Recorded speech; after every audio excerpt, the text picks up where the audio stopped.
Welcome to another episode of GSP, the Good Sugar Podcast. I am Ralph Sutton. With me, as always, is Marcus Antebi. If you're new to the show, this really is a show about trying to get all of us to be in a better state, mentally, physically, healthy, overall. And it's not like your standard talk show. It's a little. You mean we're not telling people the 5 must-know tips for raising money?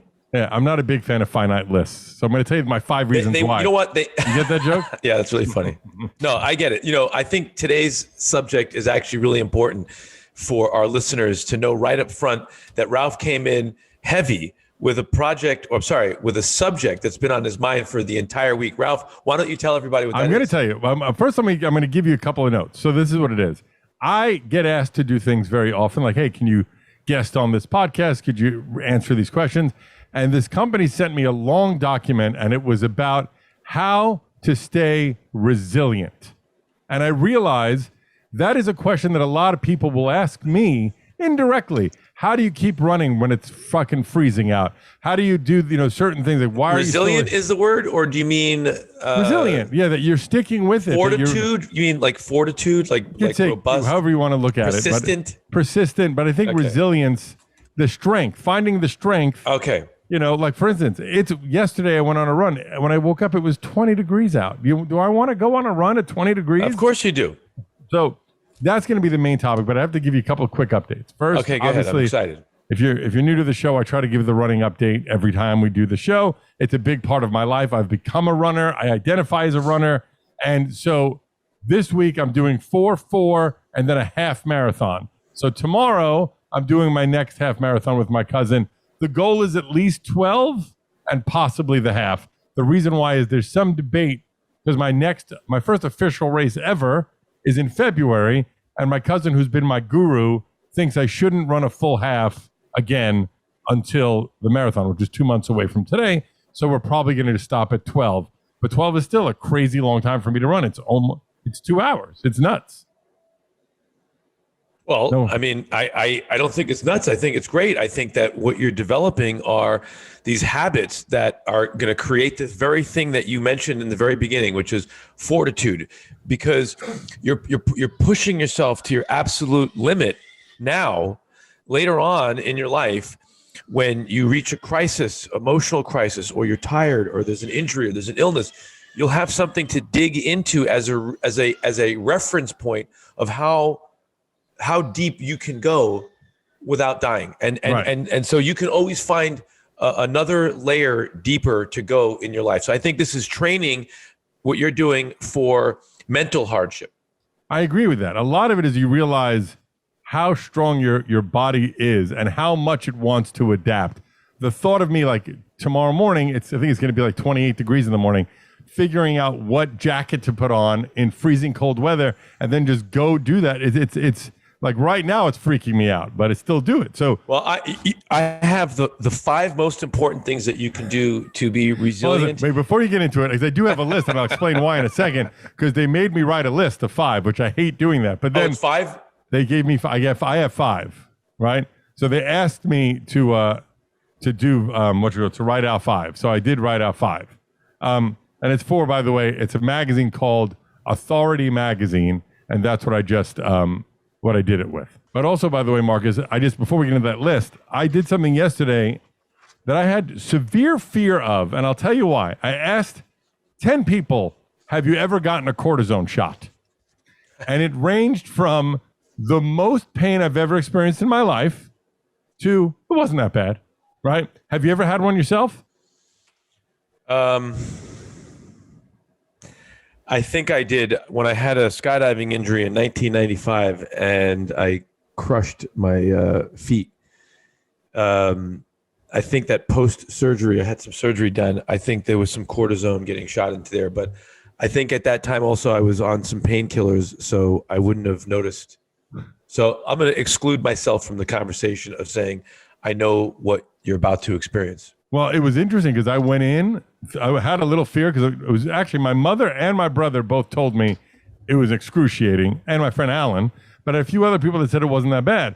So I went in, and I've had shoulder pain. We've talked about it on the show for a while, for a year and a half. And I got the cortisone shot yesterday because he told me The next step is surgery. It's something to do with the bicep, which if you're watching on YouTube, connects all the way up here, which I did not realize it goes up this high into the shoulder. I thought it ended somewhere over here in the bicep, but it goes up to here. And something happened where every time I move my arm, the bicep is not attached right and it clicks over the bone. And so I get like this clicking noise sometimes, right? So they injected in the back of my shoulder. Didn't hurt at all, but it's crazy now because it's fictitious, I feel, but I have full mobility. I'm not feeling any pain, which is crazy. So you had the cortisone shot. Yeah, I had it yesterday. Okay. All right. So was it painful? Was it excruciating? The shot was not painful at all. Right. I guess everybody's tolerance level is different, but it just didn't hurt at all. Right. But within an hour, I noticed, like, I'm so used to just doing any sort of motion in my shoulder and having it hurt. And it doesn't hurt right now. And it's fascinating to me. How long is the effect of the cortisone supposed to be there? And they said between 1 and 3 months for most people, some longer, some less. But the idea, I'm on don't do anything stressful for 2 days to the shoulder, right? Right. So I'm not. But then starting next week, doing a lot of physical therapy, the thought being that you build up the musculature around the bicep, and then as it starts to wear off, the muscles around it are stronger, asking less demand on the bicep itself, and it shouldn't hurt as much going forward. That's what I'm hoping for. But the crazy thing is, like, for the last month, I have not slept more than like 20 minutes at a time, because every time I roll over, I would wake up in pain. And it hasn't been that way. Last night, I slept almost 9 hours because I didn't have to wake up anymore. It was crazy. Welcome back. It felt great. So I'm not condoning it for anyone. I don't know if anyone else had experience. Well, I mean, look, it's not like condoning. It's not like it's not like it's a controversial thing. I mean, there are plenty of applications for drugs and surgery and all that stuff. Thank God we have them in all the different types of things where they're truly needed. So I wouldn't apologize for it. As we said before, that if your body is closed for recovery, there's no reason for you to, suffer the rest of your life in pain. And in fact, in some ways, there's a chance that you can make it worse. Right. I agree. And also that's the thing right now that happens that I think a lot of people don't realize is the pain is being hidden, right? The pain is there, but the pain receptors are not going to my brain, right? Well, I don't know exactly that it works like that. Because it's two parts. There is an anti-inflammatory agent to it, but there is a painkiller to it. What do they put? What's the painkiller? And it's part of it. He said to me, it's a 2-step process. The first day or two, it's a painkiller, and then the anti-inflammatory will kick in. Right. At the dissipate. Okay, so it's like a Novocaine thing. Something like that. But well, the anti-inflammatory thing is the most important thing because under inflammation on a cellular level, cells can't function the way that they're supposed to. And so there's the problem. So if you can get inflammation down, like you said, now you've climbed out of a hole and you can work your way back up to a level where recovery starts to become possible. So I would definitely recommend that. Are you going to start going to one of those sports recovery places? For physical therapy, yeah. I'm going to a physical therapist once a week starting next week. Okay. Yeah. Why only once a week? Well, that's what they prescribed for me with the insurance. So I don't know. That's what I'm doing. I would go more than that. Well, you want to come over and give me a massage? No, I just think it's, I don't think it's, first of all, you can at least get exercises. Well, I'm going to do exercise. Like with my trainer, we do a lot of shoulder strengthening exercise. You like bench pressing 1,000 pounds. Yeah, and like also holding it awkwardly at weird angles, which is really smart, That's right. And don't warm up, which is also smart, Really good. So to get into the main topic of today, it came to me where I had to really spend an hour thinking about resilience and what makes you stay on the path regardless of being pushed in any direction over and over again. They asked me, which again, we hate lists, but your top 5 recommendations towards getting towards a better path of resilience, right? How I look at it, and you may disagree, part of that is habits. It's building habits that become part of your process. How can I disagree with that? Am I a moron? I don't know. Maybe resilience comes from something else. I don't know. But for me, I feel I would just put the word good habits. Good habits, right? So good habits. They asked me for 5. I'll tell you the 5 I came up with. Down. Go ahead. So number 1, which I tell people this all the time, make your bed immediately. When you wake up in the morning, make your bed before you do anything else. You get out of bed, make your bed, right?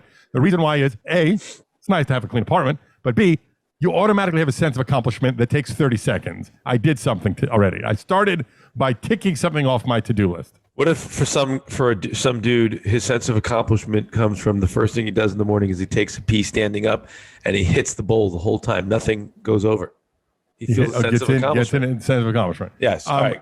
So that's number one. Is for me, I think Make your bed. Make your bed. It is a really important. Okay. Start the day off. You're saying start your day off with something extremely necessary, positive, and that you're saying to yourself, I'm not lazy. I'm cleaning as I go. I feel better with organized space. So what you're saying is start your day off with a task like a chore. Yeah. So you could generalize it. So people don't say, I don't have a bed. I live in a hammock. I guess I'm excluded from that. All right. Next one. Go ahead. I'd like to meet that person. Next one. Number two, which I do every day, is I have a to-do list, right? So I think you should organize your to-do list in the morning. How come you're not doing that the night before? Just curious. Again, I do this. I put it in order the night before of how I feel I could accomplish it the next day. Right. But in the morning, I think generally there is some tweaking that happens. Yeah, things happen. I get it. Right. So that's what I do every evening. I have a Google Keep. So you review your calendar / task list reminders, etc. Right. So that's okay. What's three? But by the way, I do also think it's important. You put the ones you know you're going to get done at the top of that list, because again, reinforcing a sense of accomplishment and a sense of there is a Pavlovian enjoyment of knocking things off. Right. So anybody could sort the list the way that brings them the most comfort. Someone might say, you know what? If I don't put the hardest thing on the list in the morning, I end up not wanting to get it done because I'm a little tired later. So, okay, what's number 3? And by the way, in the same respect, that's why I run immediately in the morning, because I know anything gets in my way throughout the day, I'm done. Yeah. Okay. I get up and I go. Okay, number 3. This is a big one, and you might find this, you may not agree with me, but we'll see what happens. Okay. So I think it's important to realize your strengths and your limitations. And what I mean by that is, we are all generally wired where we're going to be better at certain things and worse at others, right? Right.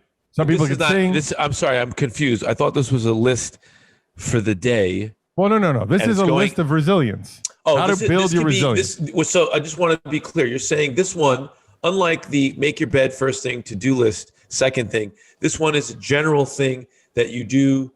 Not in the morning. It's just something you should be aware of and something that should be embedded in your psyche, right? So like everybody has an aptitude to be better and worse at certain things, right? Right. And then everybody has a predisposition to like doing certain things. The best scenario is if what you like is what you're good at. That doesn't always happen. But if you're 5'3" and you love playing basketball, you're probably never getting to the majors. Right? So in that respect, find the things that do bring you happiness, find the things that you're good at, and realize they may be two separate paths. Maybe basketball will just be a hobby and you'll be the best local player. But don't dwell on that. Realize your limits and your strengths and play to them. That's this thing that is on your list is more to me like taking personal inventory of yourself. And the way that I would tell people to do it is through writing, so that you can actually remember it. And it's all not just happening in your head. It's really hard to just say, okay, what am I bad at and what am I good at?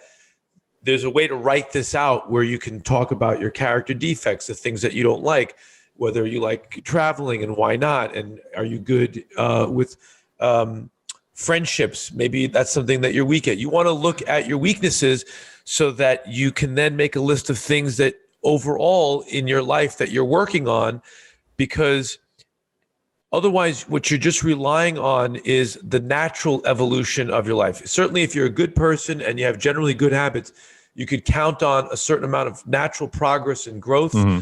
If you have a relationship, it doesn't work, you can say, okay, I learned a lot from that relationship, but you can accelerate the process by actually engaging in a writing process where you're actually saying, okay, let me take a moral inventory, or that's a Alcoholics Anonymous term, more of a character assets. Am I a faithful person? Am I a liar? Am I loving? Am I kind? Am I selfish? Am I sloppy?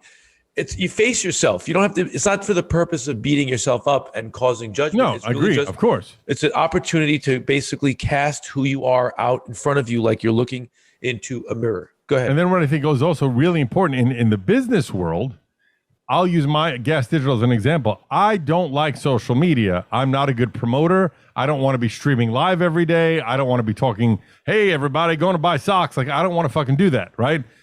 My business partner fucking loves doing that shit. Every time I open up Instagram, he's streaming. He's always streaming, right? So bringing someone in when I know it's not my strong suit is a very helpful task in the business world, right? Where you could bring in people where you recognize your weaknesses. Right. So in the business world, it's really the same thing in life, because with the differences in your personal life, you're not paying consultants, but what you realize is that's what you have friends and family for. Right. Agreed. And that's why you go out of your way to create relationships with people so that you have a support team. All right. So now here's a big one that you are not going to like.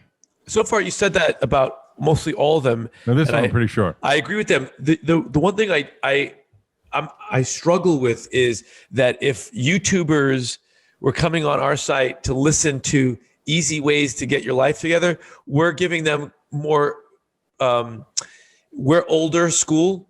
Right. And we know that nothing like this comes easy. But that's the thing, by the way, they say there's a great quote, I'm fucking it up, but something like, if it feels good right away, it's probably not good for you. You know, like alcohol. I got it. I understand. You know, sugary foods, whatever the fuck it is. We'll take exception with that later on. We'll just say that anything.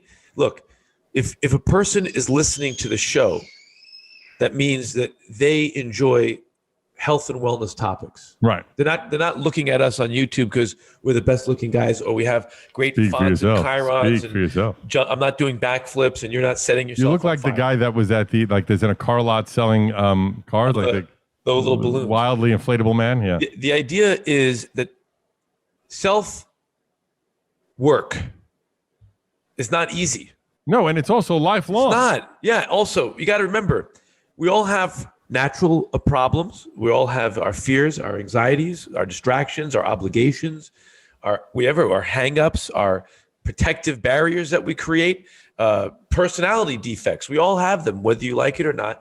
And so this shit is really fucking hard. It's much easier to repair the body than it is to repair parts of our mind. First of all, you have to be willing.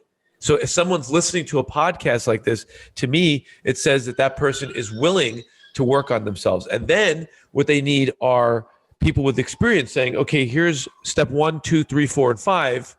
Modify it for yourself. You got to do the work. And by the way, this may take 10 years. Yeah. I mean, look, let's put it there. I'll use my personal experience right now as an example. As we started the show with the running, I'm about 15, 17 pounds away from my goal weight. I think I can get there by February, right? You're never going to make it. But when I get there, does that mean, okay, stop running? I did it. I'm done. No, of course. It's you have to be on top of it forever. It doesn't, just because I hit the goal doesn't mean I can stop. It's not, you know what? In your case, I would say number four on your list, because we never got to 4. I'm about to get to my 4. Go. I have 4 and 5. Tell us quick. 4. It's okay. So this one I said I think is a controversial one. Go ahead. 4. I think a lot of people have a hard time understanding that rejection and disappointment is going to be part of life. Okay? I think that we are living in a world where we try and shield people from experiencing that. You hear the stories of every kid gets a trophy, basketball and football games and whatever, and the participation trophies and blah, blah, blah, right? I think the best way to strengthen your psyche is to understand that things aren't going to go, you're always going to go your way. The way that I've done it, which is where you're going to shit on me for, I hit on girls on Instagram all the time, right? That we know. 99% of them are not going to be interested in me. They're either going to say no thank you, or they're not going to respond, or maybe they block you. I, at this point, find it funny.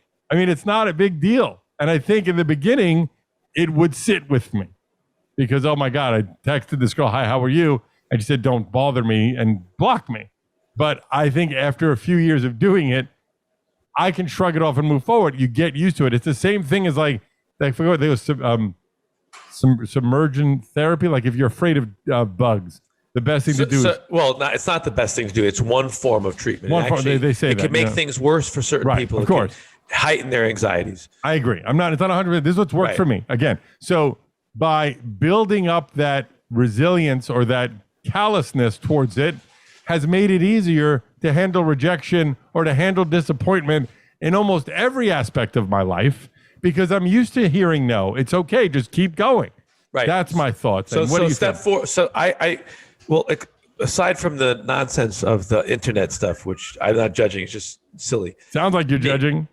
All right, I'm judging a little bit, but I think the concept is 100% right, which is we'll say this probably applies more to people who think about business or a career.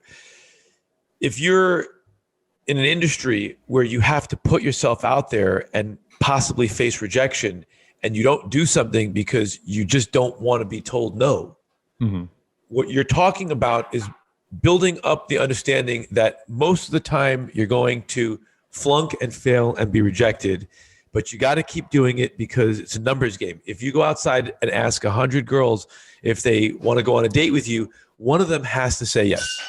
Out of 100, maybe.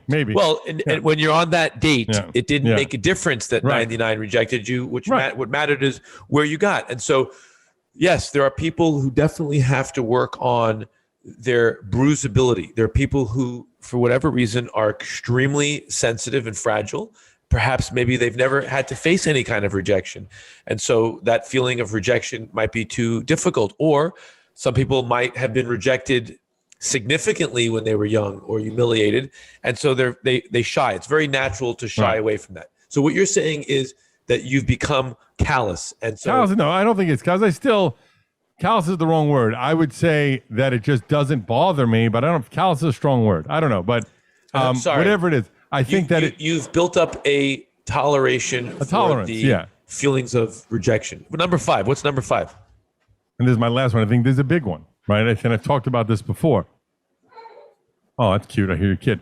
Sorry, I had a hiccup there. Somebody to be accountable to, because we are social animals, right? And having someone, and this is a funny thing that's happened again, I'm going to tie it to my running. I have about 6 or 7 friends that have all started running because I started running, right? And it started with, I used to just text them the end of every time I ran, I would take a picture of the time and the distance and send it to a few of my friends and write, suck it. It's like a joke, And now we all send our runs to each other every day we run as a way of it's accountability. This show is accountability. I'm not suggesting everyone start a podcast, but for me, this show is accountability. Everyone already did start a podcast. I don't know if you've looked at what's going on. Yeah, we're very close to that. So those type of things, having accountability is huge, Ralph, and it falls under more than one category of just having, say, people you're checking in with, or in the back of your mind, you don't want to make a fool out of yourself because you're recording the podcast every week. Accountability falls into, for example, why an athlete might jump the extra 2 feet because he's in front of an audience of 100,000 people. People are watching him. And so there is a component in us that naturally wants to show the pack or the clan that we're good, that we're worthy, that we can do stuff. And so I think what we're saying here is that, first of all, accountability for really serious things, like when someone is trying to stop an addiction, the accountability in 12-step recovery might be going to the rooms. Everybody knows your name. You raised your hand 8 months ago. You said you were a newcomer. You felt like drinking, but you didn't want to go to the rooms again and raise your hand and say, I'm back. I have one day. So that sometimes is what keeps a person from crumbling. In the way that you're talking about it, it's not really about that shame as much as you're a competitive guy. I don't think I'm competitive. I think you're very competitive. I disagree. Sorry. Like I was just talking this morning when I used to play racquetball for the college team when I was a kid.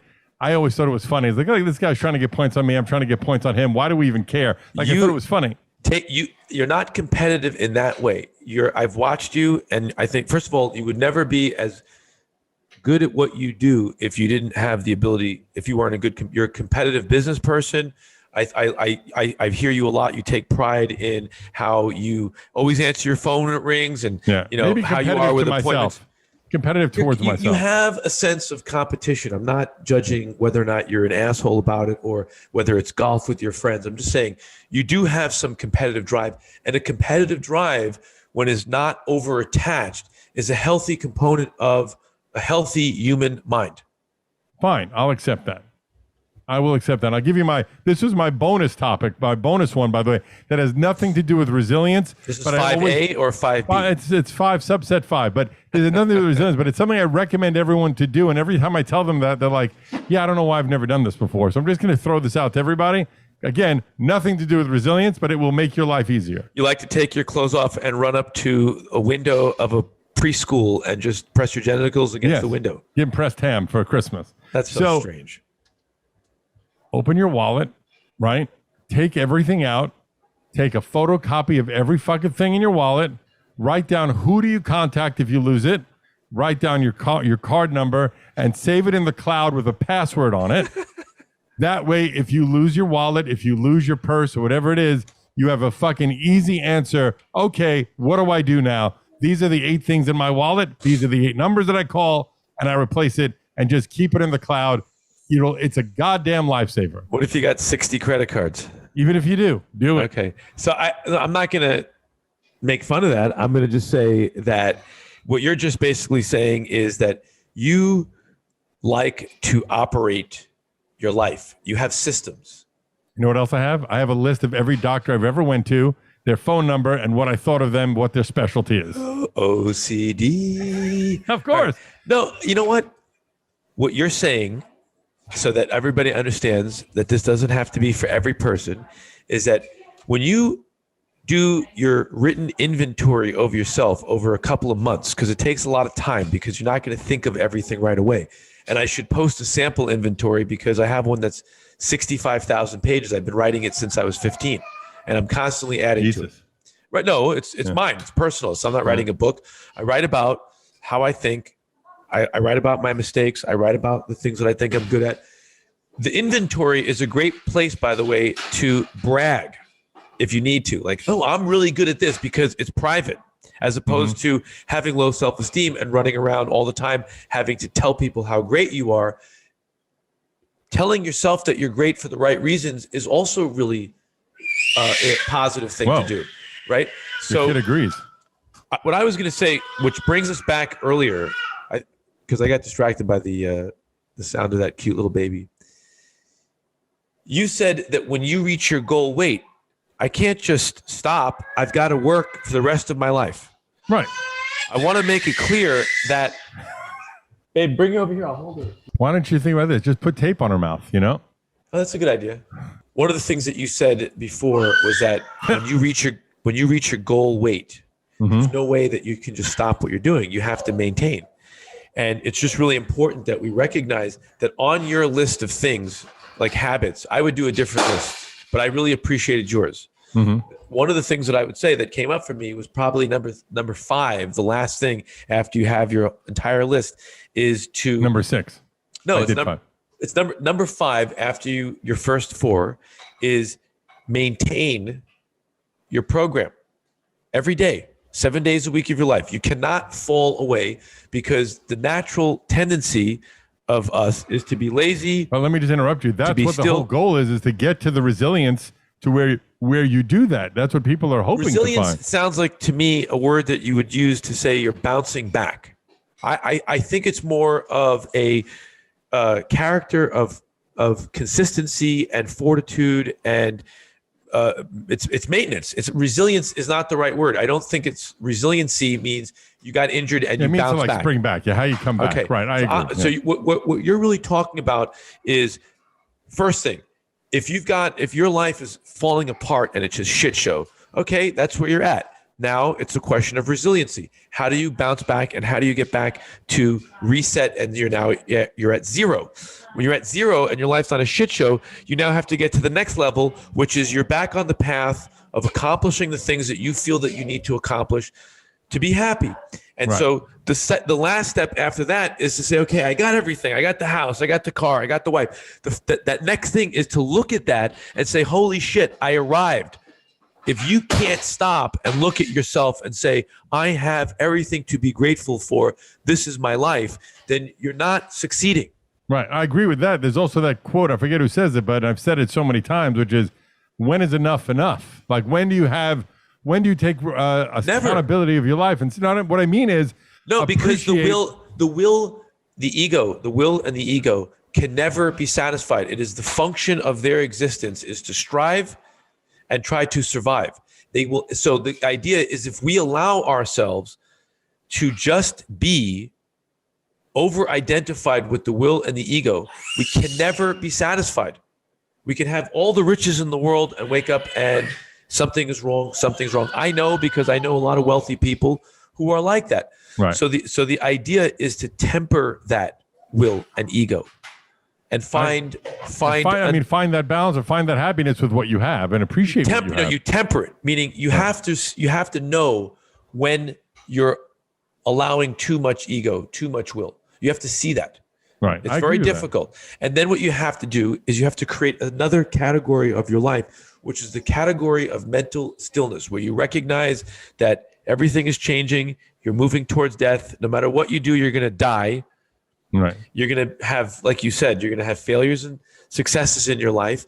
And if you can't be happy in this moment with what you have, nothing you do will ever get you to that destination, ever. You know what else is interesting, by the way, two last topics, is that I look at pictures of me in my 30s, and I remember at that time thinking I wasn't good looking, I wasn't in good shape, I wasn't this, I wasn't that. I had like a self-defeatist thought.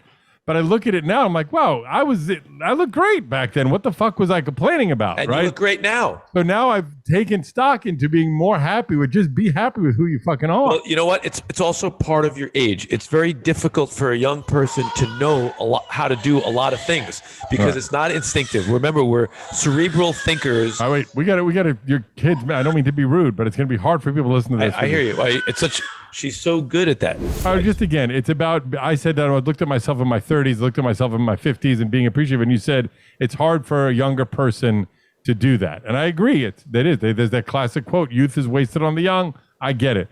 It's the main reason it's difficult is because we are not instinctual creatures. We don't know this stuff. We don't come into this world knowing exactly how to live, improve ourselves, and make a perfect life. And plus, a lot of us have the obstacles of difficulty in our childhoods that stunted our development and growth. And so now we have to learn stuff. And you're not going to learn this stuff overnight. When you're 25 years old, you're just in a different stage. Of course, you're going to be attracted to a Lamborghini and skydiving and pretty girls and pretty guys and more money. And here's my watch. And as you get older, at your stage of life that you're in, you're starting to actually settle into yourself. But some people go that way. My friend Alan just told me he wants to buy a Ferrari. And I'm like, when he told me that, I said, midlife crisis, table of one.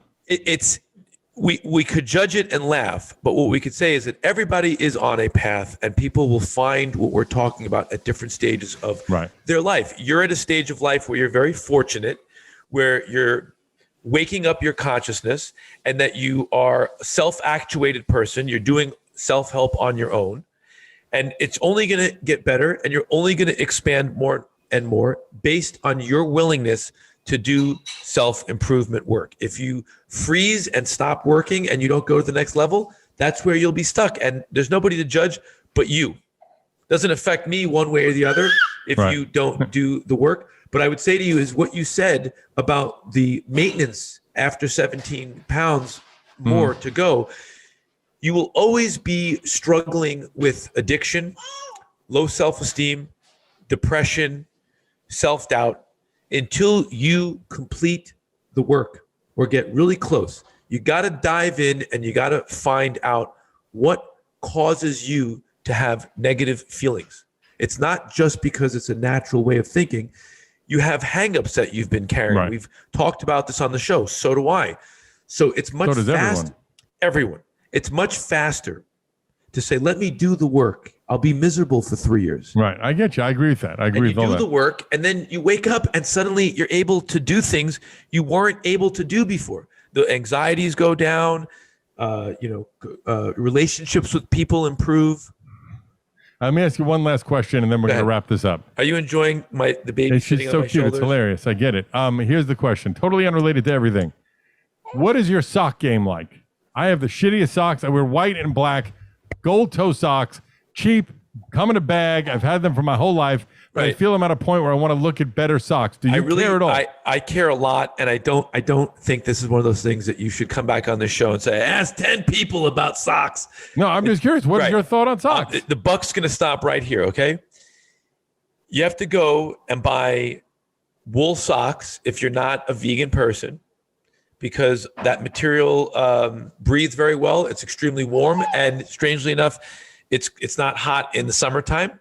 I would buy 2 heights. Mm-hmm. I'd have a tremendous inventory of black socks. Black, you're going with basic black. Some people always do. I've been doing black socks for 25 years. All right, because I think that could be outdated a little bit. I don't do white. I don't do tidy whities, and I don't do white socks. And yes, I do. Even on exercise, you wear black socks? Always. Oh, well, when I exercise, I'm wearing a in-shoe ankle-size sock. Okay. And that's just the way it's going to be. And I definitely have some flashy patterns that I like to wear if I know that my jean bottom is going to expose the sock. I have So you put some photos. That's nice. You put a little something. You know what? Go to REI. Okay.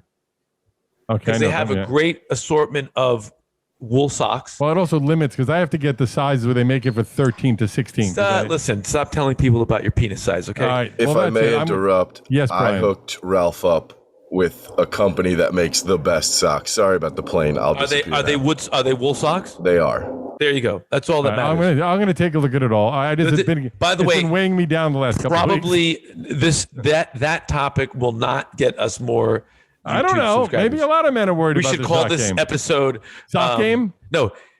5 things you need to know about your socks. There you go. All right. I know Marcus is not going to have anything to plug, so I'll just plug right now my other podcast, the SDR Show, Sex, Drugs, and Rock and Roll Show. That's not true. I am endorsing Nova. Your child? Yeah. And follow me everywhere at I am Ralph Sutton. And we'll see you next time on GSP, the Good Sugar Podcast.